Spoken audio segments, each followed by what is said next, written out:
ఈరోజు మన హృదయాలు ఏమైపోవాలి? తెరవబడాలి. ప్రభువుని అడుగు, అయ్యా నా హృదయాన్ని తెరుచు నాయన. నిజంగా నీ హృదయం తెరవబడిందంటే ఎలా గుర్తుపడతావంటే, నీ జీవితంలో వాక్యానుసారమైన జీవితం ఉంటుంది. నీ నడకలో వాక్యానుసారమైన జీవితం, నీ ప్రవర్తనలో వాక్యానుసారమైన జీవితం, నువ్వు జీవించే ప్రతి ఒక్క దానిలో కూడా వాక్యానుసారమే. పెళ్లి చేసిన వాక్యమే, పుట్టినరోజు చేసిన వాక్యమే, ఇల్లు కట్టిన వాక్యమే, ఏ పని చేసినా కూడా నువ్వు దేని చేస్తా చెప్పండి? వాక్యముతో చేస్తావు.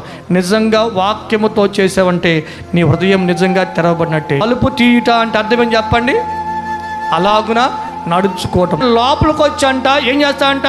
కలిసి భోజనం చేస్తామంట. దేవుడు మనం కలిసి సహవాసం చేయటం ఏంటయ్యా అంటే, దేవుడు మనం కలిసి సహవాసం చేయాలంటే ముందు నువ్వు తలుపు తీయాలా, నువ్వు స్వరం వినాలా, తలుపు తీయాలా, అప్పుడు అన్నీ అనుకుంటానంట లోపలికి వస్తా.